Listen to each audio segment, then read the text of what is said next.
En las llanuras de Filipos, el destino de Roma se decidió no con elegantes tácticas, sino con el sonido brutal del acero contra el hueso, mientras legiones de veteranos chocaban en un abrazo mortal. Sin embargo, la mayor paradoja de esta victoria decisiva fue que los dos vencedores, Octaviano y Marco Antonio, sabían que en el momento en que el último enemigo cayera, sus propias espadas se volverían la una contra la otra. Su triunfo no era el fin de la guerra, sino el comienzo de la suya. Este enfrentamiento monumental, la batalla de Filipos, no fue simplemente un acto de venganza por el asesinato de Julio César, sino la culminación de una cadena de humillaciones, ambiciones desmedidas y alianzas forjadas en el fuego de la necesidad política.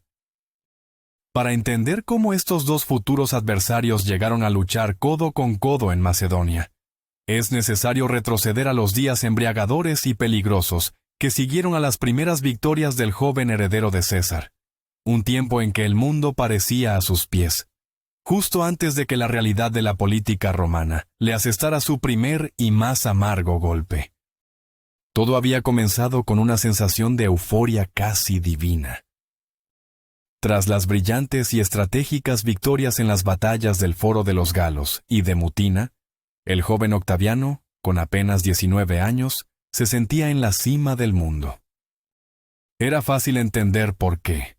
Como el heredero legal y espiritual del gran Julio César, y ahora como un general victorioso por derecho propio, todo parecía posible. Las legiones lo adoraban, viendo en su juventud la reencarnación del genio de César, y él mismo, embriagado por el éxito, caminaba por su campamento con una confianza que rozaba la arrogancia. Sin embargo, en la traicionera arena de la política romana, la gloria militar era a menudo una moneda de escaso valor frente a la envidia y el cálculo de los senadores. Poco tiempo después de la batalla, su estado de euforia se evaporó, reemplazado por una rabia fría y profunda, que se asentó en su corazón como un bloque de hielo. La noticia llegó a través de un mensajero polvoriento, cuyas palabras despojaron a Octaviano de su alegría. El Senado romano, la misma institución que había suplicado su ayuda contra Marco Antonio, había decidido que la contribución de Décimo Bruto había sido mucho más significativa que la suya. Las recompensas, los honores y, lo más importante, el prestigio, fueron otorgados generosamente a Bruto, mientras que a él, el joven César, se le ofrecían poco más que cumplidos vacíos. Peor aún, corrían rumores serios en Roma de que el Senado planeaba entregarle a Bruto el mando de las legiones consulares, las mismas legiones que Octaviano había liderado. La humillación era pública y profunda. Se sintió utilizado y despreciado, un simple peón en el juego de los viejos aristócratas que temían su nombre tanto como habían temido a su padre adoptivo. Contrariado y sintiéndose traicionado por la misma Roma que aspiraba a liderar, Octaviano tomó una decisión que cambiaría el curso de la historia. Envió una respuesta poderosa y silenciosa. Atrincheró a sus legiones en el fértil valle del Po, negándose a participar en cualquier nueva ofensiva contra Antonio. Dejó que el Senado comprendiera que sin él, sus planes no eran nada. La tensión se intensificó durante las siguientes semanas. Roma esperaba, el Senado deliberaba y Octaviano esperaba. En julio, sintiendo que su inacción había creado suficiente presión, envió una embajada de sus hombres más leales a Roma. No eran diplomáticos de lengua suave, sino centuriones, hombres endurecidos por la batalla, cuyas caras portaban las cicatrices de su lealtad. Entraron en la curia con el paso firme de los soldados y exigieron, sin rodeos, dos cosas: el consulado que había quedado vacante tras la muerte de Hircio y Pansa en batalla, y que se anulara el decreto que declaraba a Marco Antonio enemigo público. Eran demandas audaces, un desafío directo a la autoridad del Senado. Para su desgracia, y para el aumento de su furia, ambas fueron rechazadas con desdén. Los senadores, ciegos en su arrogancia, subestimaron una vez más la determinación del joven. cansado de estas maniobras rastreras y de la hipocresía de la élite romana, Octaviano decidió que las palabras ya no eran suficientes. El poder en Roma no se pedía, se tomaba. Con una frialdad que heló la sangre de sus propios consejeros, dio la orden de marchar sobre la ciudad. 8 legiones, casi 40,000 hombres leales hasta la muerte al nombre de César, se pusieron en movimiento. La República, militarmente debilitada y con sus fuerzas dispersas, no estaba en condiciones de ofrecer resistencia. El avance de Octaviano fue menos una campaña militar y más una procesión triunfal. Las ciudades le abrían sus puertas, y las pocas tropas que se interpusieron en su camino cambiaron de bando al ver los estandartes del heredero de César. El miedo se apoderó de Roma. Los senadores que lo habían despreciado ahora temblaban, enviando mensajeros desesperados con ofertas y concesiones, pero ya era demasiado tarde. Octaviano no se detuvo hasta que sus legiones acamparon a las afueras de la ciudad, su presencia una amenaza ineludible. Sin una sola batalla significativa, Roma cayó. Así, tras otra victoria histórica, esta vez sobre la misma Roma, el 19 de agosto del año 43 a.C., el joven Octaviano, con apenas 20 años, alcanzó el cargo máximo de la República. Fue elegido cónsul, y para asegurar su posición, nombró a su pariente, Quinto Pedio, como su cocónsul. Desde el poder que tanto le habían negado, su primera acción fue revocar los decretos de amnistía para los asesinos de César. La venganza, al igual que el poder, era un plato que se servía frío. Pero los juegos de poder en Roma nunca se detenían, simplemente cambiaban de jugadores y de escenario. Mientras Octaviano celebraba su audaz toma de poder y se establecía en Roma, una nueva y aún más peligrosa amenaza se estaba gestando en la Galia. Marco Antonio, el enemigo que Octaviano había sido enviado a destruir, no solo había sobrevivido a su derrota en Mutina, sino que había demostrado una vez más su increíble capacidad de recuperación y su carisma. Había formado una formidable alianza con Marco Emilio Lépido, otro de los antiguos y más leales generales de Julio César, quien gobernaba las provincias de la Galia Narbonense y la Hispania Citerior. Juntos, Antonio y Lépido comandaban un ejército masivo, más poderoso que el de Octaviano. De repente, la posición de Octaviano en Roma parecía precaria. Era el cónsul, pero estaba aislado. Sabía que su poder, ganado tan audazmente, estaría constantemente amenazado por esta nueva coalición de veteranos cesarianos. Antonio y Lépido podían presentarse como los verdaderos herederos del legado militar de César, mientras que él corría el riesgo de ser visto como un joven usurpador. Fue en este momento de vulnerabilidad que Octaviano tomó la decisión más estratégica y cínica de su joven vida. En lugar de enfrentarse a sus enemigos, se uniría a ellos. Resolvió dejar de lado el odio mortal que sentía por Antonio, el hombre al que había combatido y al que el Senado le había ordenado destruir, para forjar una alianza. El objetivo era pragmático y brillante: unir a todos los partidarios y soldados de Julio César bajo una sola bandera. Si todos los que habían luchado por César estaban del mismo lado, al menos temporalmente, serían invencibles. La presa común serían los asesinos de César, Bruto y Casio, que estaban reuniendo un enorme ejército en las provincias orientales. Octaviano comprendió que la venganza por su padre adoptivo era el único pegamento que podría unir a 3 hombres tan ambiciosos. Declararon la formación de un triunvirato, un consejo de 3 magistrados supremos para la restauración del Estado. No era una simple coalición política. Era, en efecto, una dictadura conjunta, una suspensión de las normas republicanas en nombre de la estabilidad.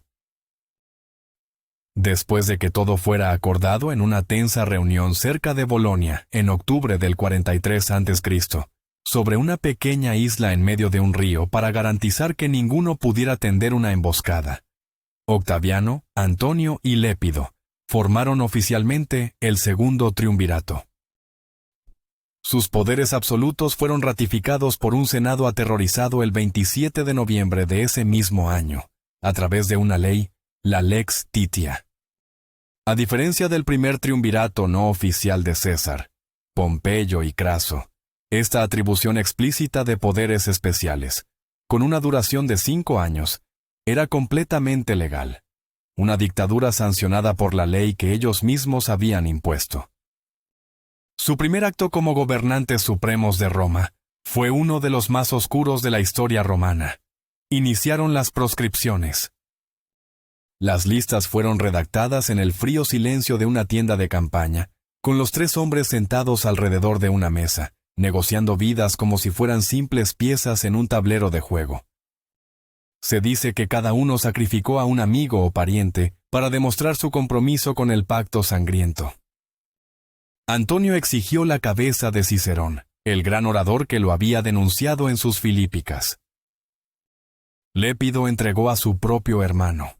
Octaviano, a pesar de sus dudas iniciales, consintió en la muerte de cientos de hombres que habían sido sus aliados apenas unos meses antes. El decreto fue publicado en el foro, y el pánico se apoderó de Roma.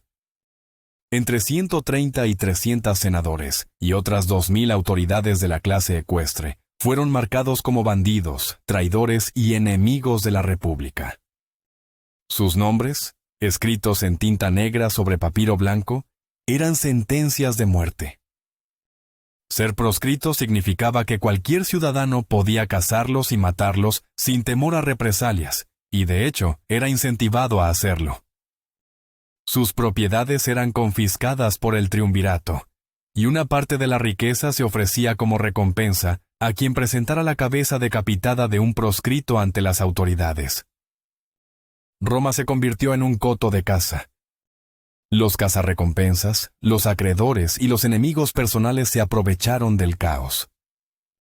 Hombres que habían caminado por el foro como amos del mundo, ahora se escondían en alcantarillas y granjas abandonadas, traicionados por sus esclavos, sus amigos e incluso sus propias familias.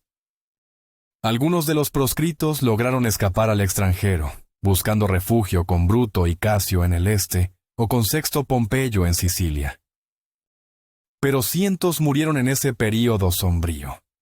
El decreto, motivado en parte por la necesidad desesperada de recaudar dinero para pagar los salarios de sus inmensas tropas para la guerra inminente contra los asesinos de César, dejó una mancha indeleble en la reputación de los 3 hombres.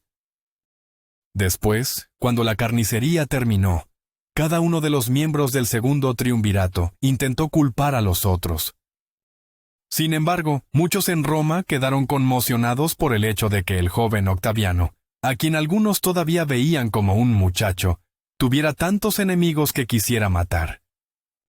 En los años venideros, Octaviano arrastraría una reputación de crueldad excesiva, un recordatorio de que bajo su apariencia juvenil se escondía una voluntad de hierro y una capacidad para la brutalidad que igualaba, si no superaba, a la de sus socios mayores. Mientras la sangre aún se secaba en las calles de Roma, los triunviros volvieron su atención hacia un asunto de propaganda celestial. El 1 de enero del año 42 a.C., en una solemne ceremonia, el Senado, ahora dócil y aterrorizado, reconoció póstumamente a Julio César como una divinidad del Estado romano, el Divus Iulius.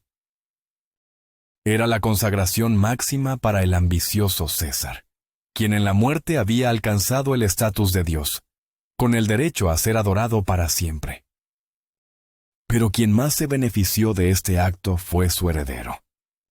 Octaviano de la noche a la mañana se transformó.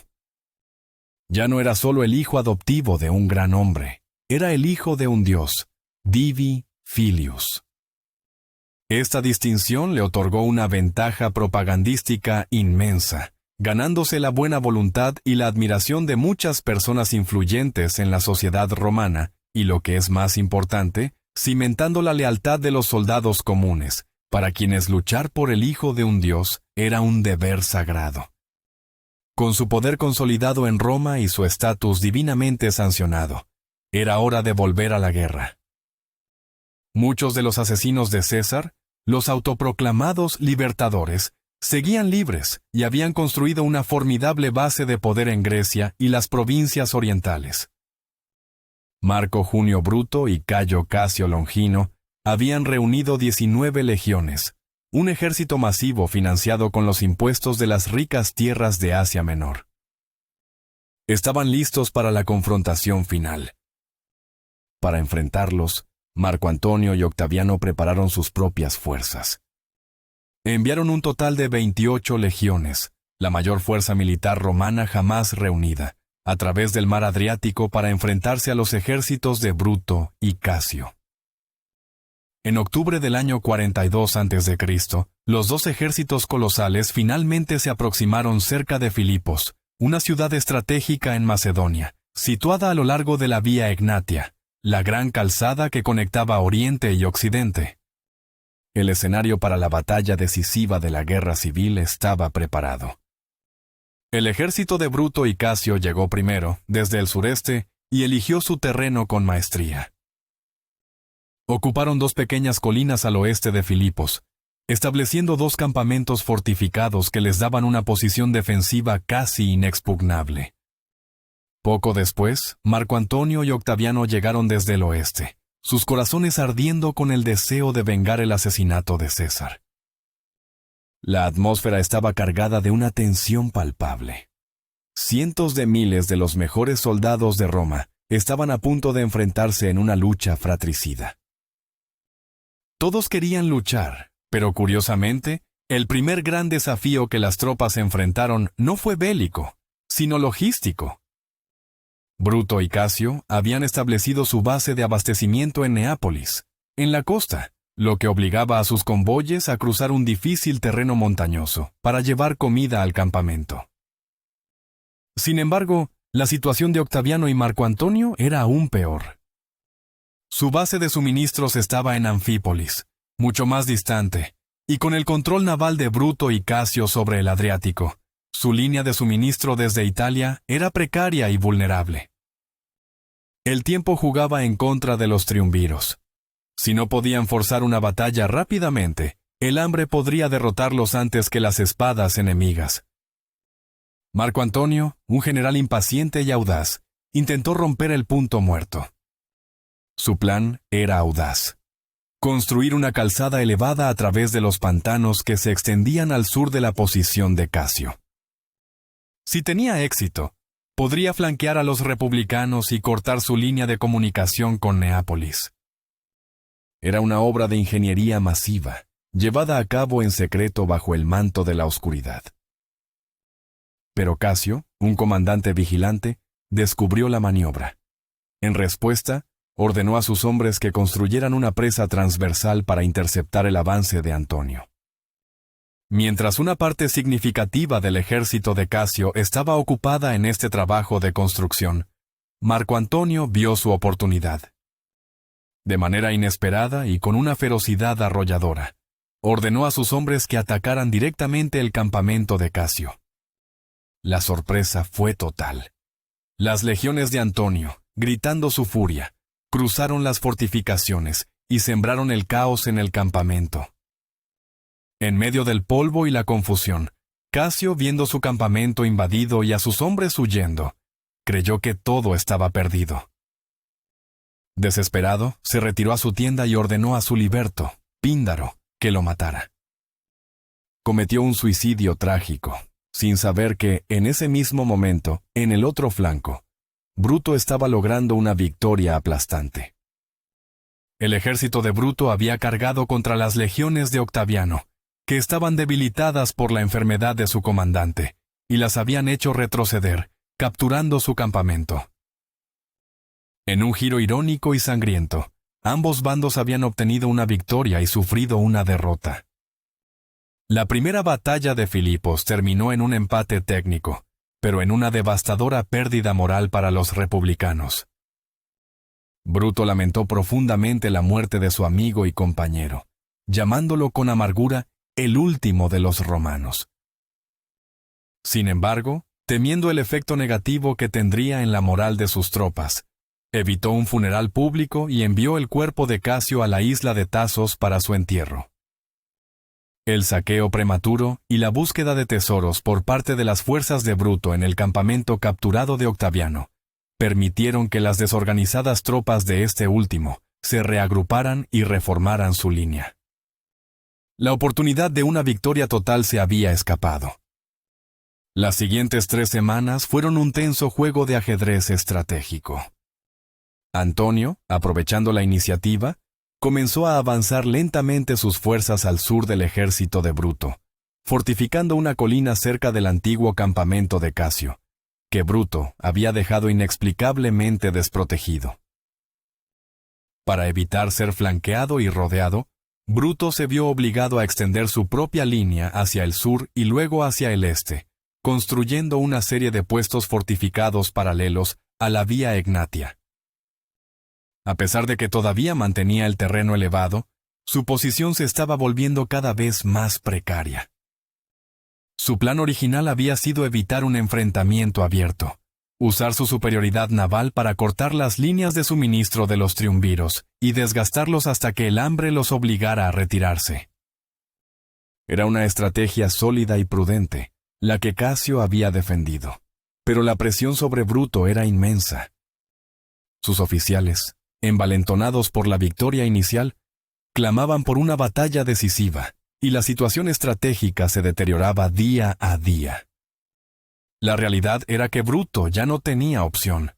Si los triunviros continuaban extendiendo sus líneas sin oposición hacia el este, inevitablemente cortarían su ruta de suministro a Neápolis, atrapándolo contra las montañas. Si eso sucedía, solo le quedarían 2 opciones: morir de hambre o intentar una retirada desesperada por un peligroso sendero montañoso hacia el norte. Ambas opciones significaban la aniquilación de su ejército y la causa republicana. Atrapado y en contra de su mejor juicio, Bruto cedió a la presión y decidió arriesgarlo todo en una última y definitiva batalla. Era todo o nada. Lo que ninguno de los bandos podía saber era que la batalla que estaba a punto de desatarse sería una carnicería de una magnitud rara vez vista. La lucha fue un combate cuerpo a cuerpo brutal entre 2 ejércitos de veteranos, excepcionalmente entrenados y disciplinados. Las armas de largo alcance, como flechas y jabalinas, fueron en gran parte ignoradas. En su lugar, como describió el historiador Casio Dio, los soldados formaron filas sólidas y lucharon cara a cara con sus espadas, en un intento salvaje por romper las filas del otro. La batalla comenzó con un estruendo ensordecedor de gritos y metal chocando. Según Plutarco, Bruto, al mando del ala occidental de su línea, tuvo éxito inicialmente. Sus legiones presionaron con fuerza el ala izquierda de los triunviros, que comenzó a ceder y retroceder. La caballería republicana, viendo la oportunidad, cargó para explotar la ventaja y perseguir al enemigo en desorden. Por un momento, pareció que la audacia de Bruto sería recompensada. Pero la fatalidad de su plan pronto se hizo evidente. Para evitar ser flanqueado, Bruto había tenido que estirar su línea, y el flanco oriental de su ejército ahora tenía una inferioridad numérica peligrosa.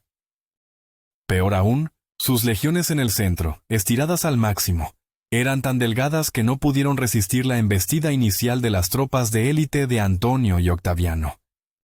Los triunviros, como una marea imparable, rompieron el debilitado centro republicano. Una vez que abrieron una brecha, Antonio y Octaviano giraron sus fuerzas hacia la izquierda, envolviendo a las victoriosas tropas de Bruto por el flanco y la retaguardia. El historiador Apiano describió la escena como si las legiones de los triunviros estuvieran empujando hacia atrás la línea enemiga, como si estuvieran haciendo girar una máquina muy pesada. Las legiones de Bruto, atrapadas en un movimiento de pinza, fueron rechazadas y comenzaron a ceder terreno cada vez más rápido. El pánico comenzó a extenderse. La segunda y tercera líneas de reserva en la retaguardia republicana no pudieron mantener la cohesión con las tropas en retirada, y las 3 líneas se desmoronaron en una caótica huida. Para sellar la victoria, los soldados de Octaviano, vengando su derrota anterior, lograron capturar las puertas del campamento de Bruto antes de que el ejército en derrota pudiera alcanzar esa posición defensiva. El ejército de Bruto no pudo reagruparse. La derrota fue total y absoluta. La victoria de los triunviros estaba completa. Bruto, el estoico y honorable asesino de César, logró retirarse a las colinas cercanas con el equivalente a solo 4 legiones maltrechas. Rodeado, sin esperanza de escape o de reunir nuevas fuerzas, y viendo que la rendición y la captura eran inevitables, Bruto se enfrentó a su fin con la misma dignidad sombría con la que había vivido. Se quitó la vida, pidiendo a uno de sus oficiales que sostuviera su espada mientras él se arrojaba sobre ella. Tras las 2 grandes y sangrientas batallas en Filipos, las tropas de Octaviano y Antonio finalmente pudieron celebrar su gran victoria. La causa de los libertadores de la República había sido aplastada para siempre. Sin embargo, tan pronto como el polvo de la batalla se asentó, las fisuras en la alianza de los vencedores comenzaron a hacerse dolorosamente evidentes.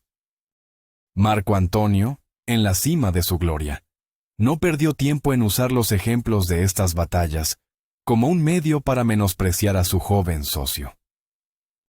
En conversaciones con sus oficiales y en despachos a Roma, se aseguró de que todos supieran que ambas victorias se habían ganado de forma decisiva gracias al genio y la valentía de sus propias fuerzas.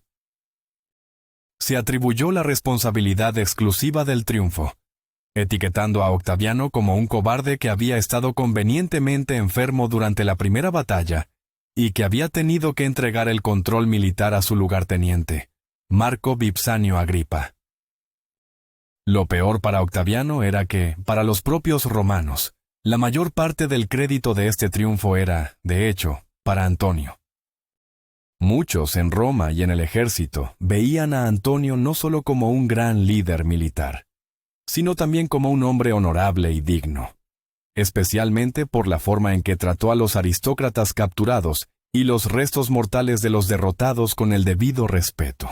Un marcado contraste con la reputación de crueldad que Octaviano se había ganado durante las proscripciones. Pero a pesar de las disputas de ego y la lucha por la gloria, lo importante para ambos era que habían vencido definitivamente a sus principales enemigos en el campo de batalla. Para mejorar aún más la situación de los victoriosos, el resto de las tropas de Bruto, unos 14,000 hombres, fueron reunidas y alistadas en el ejército de los triunviros, reforzando aún más su poder. Los veteranos más antiguos fueron licenciados y enviados de vuelta a Italia, pero algunos de los veteranos de las legiones victoriosas permanecieron en la ciudad de Filipos, que se convirtió en una colonia romana, un monumento viviente a su triunfo. Con la guerra terminada, los vencedores se repartieron el mundo romano. Antonio, el socio principal y el general más famoso, eligió permanecer en el opulento y rico Oriente, para supervisar las provincias y recaudar los fondos necesarios para pagar a las tropas. Octaviano, por su parte, regresó a la problemática Italia, con la ingrata y difícil tarea de encontrar tierras suficientes para asentar a un gran número de veteranos. La batalla de Filipos marcó el punto más alto de la carrera de Antonio. En ese momento, era indiscutiblemente el hombre más poderoso de Roma. Esto era una situación pésima para Octaviano.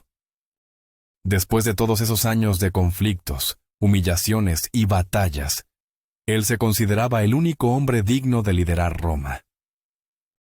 Sin embargo, ese liderazgo estaba más amenazado que nunca después de que Antonio se destacara de manera tan brillante. De forma silenciosa y discreta, mientras el mundo celebraba la paz, el segundo triunvirato comenzó a desmoronarse desde dentro. La frágil alianza entre Antonio y Octaviano, forjada por la necesidad y sellada con sangre, se acercaba a su fin, preparando el escenario para una nueva y aún más devastadora serie de conflictos en sus desenfrenadas búsquedas de poder y gloria. La victoria en Filipos no había traído la paz a Roma. Solo había elegido a los 2 finalistas en la sangrienta competición por el control del mundo.